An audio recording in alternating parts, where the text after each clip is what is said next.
मी शरद पवार साहेबांबरोबर आहे आणि शरद पवार साहेबांबरोबर राहील. भाजप प्रवेशासाठी माझे काही कार्यकर्ते इच्छुक आहेत, हे मी मान्य करणार नाही. आणि त्या कार्यकर्त्याची इच्छा आहे बऱ्याच जणांची की आपण आता भाजपकडे गेलो पाहिजे. गिरीश महाजन जे आता या ठिकाणी बोलले की मी फार लहान माणूस आहे, ही गोष्ट खरी आहे की गिरीश महाजन फार लहान माणूस आहे, पण मुख्यमंत्र्यांच्या शर्यतीतला माणूस आहे. त्याच्या मतदारसंघामध्ये तसे बोर्डही लागलेले होते.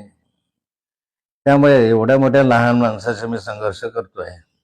गिरीश महाजन हे विसरले की त्यांना राजकारणामध्ये ज्यावेळेस तिकीट मिळत नव्हतं, तिकीट म्हणजे 1995च्या सुमारास हा मतदारसंघ शिवसेनेकडे होता आणि याच्याऐवजी भुसावळ मतदारसंघ घ्यावा असा आग्रह होता अमळनेर किंवा भुसावळ.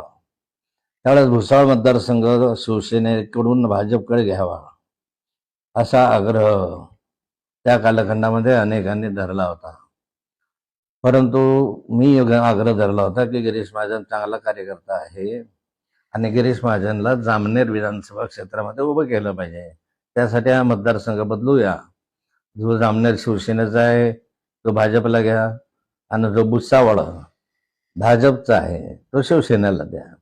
परंतु याबाबत आमच्यामध्ये एकमत नव्हतं. डॉक्टर गुणवंतराव सरोदे खासदार होते आणि त्यांनी आग्रह धरला की आपला हा मतदारसंघ भुसावळ फक्त 5,000 मतांनी पडलेला होता, त्यामुळे हा मतदारसंघ बदलू नये अशी त्यांची इच्छा होती. आणि प्रमोद महाजनांची इच्छा होती की हा मतदारसंघ जामनेर मतदारसंघ हा मराठा बहुल मतदारसंघ आहे. त्यावेळेस विनोद तावडे वगैरे सगळे आम्ही हजर होतो. मराठा बहुल मतदारसंघ आहे, या ठिकाणी येणं अवघड आहे. परंतु अशाही परिस्थितीमध्ये मी आग्रह धरला की या ठिकाणी आम्ही निवडून आणू, कार्यकर्त्यांचा उत्साह आहे आणि हा मतदारसंघ त्यामुळे बदलला आहे. गिरीश महाजन कदाचित विसरले असतील. त्यांच्या मतदारसंघामध्ये जोपर्यंत ते मंत्री झालेत तोपर्यंत त्यांना मी सातत्यानं सर्व बाबींनी सहकार्य केलं, सर्व तोशी सहकार्य केलं. माझ्या सभेशिवाय त्यांच्या मतदारसंघामधली निवडणुकीची संपतच नव्हतं. प्रत्येक वेळी माझ्या सभा व्हायच्या, प्रवास व्हायचा, प्रचार व्हायचा.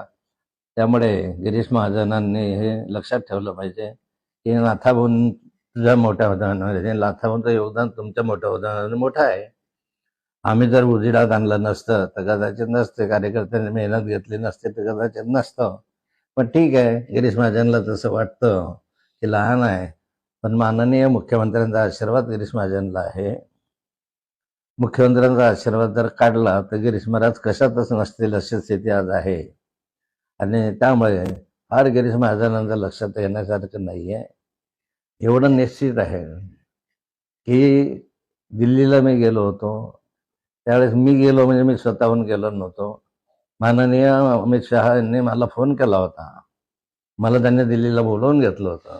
त्यावेळेस मला माहिती नव्हतं काय काम आहे आणि गेल्यानंतर त्यांनी मला सांगितलं होतं की भाजप जॉईन करू आणि नड्डाजीकडे पाठवलं. नड्डाजींनी काय जे त्या सगळ्यांना माहिती आहे. त्यानंतरच्या कालखंडामध्ये गिरीश महाजन म्हणतात मी विरोध केला नव्हता. त्यांनी विरोध केला नसेल, पण वरच्यांनी जे मला सांगितलं त्या कालखंडामध्ये ते म्हणाले आपको अगर प्रवेश देंगे तो भाजप के लोकल लोग पार्टी बोल रहे कि हम काम नहीं करेंगे, हम सीट गिरा देंगे, ऐसा वो ब्लैकमेल कर रहे हैं, इसलिए आप लोकसभा में हमारा काम करो, बाद में देखते हैं असं त्यांनी म्हटलं होतं. मग ब्लॅकमेल कोण करत होतं? नाथाभाऊंना प्रवेश दिला तर आताही म्हणतात की नाथाभाऊंकडे जर देवेंद्र फडणवीस वाढदिवसाच्या दिवशी आले तर मी राजकारण सोडून देईल, हे वाक्य कोणाचे आहे? अशा अनेक गोष्टी आपण त्या खोलवर मी जात नाही. माझा 75वा वाढदिवस आहे, अमृत महोत्सवी वाढदिवस आहे आणि त्यानिमित्त शरद पवार साहेब, उद्धवजी ठाकरे, शिंदे साहेब,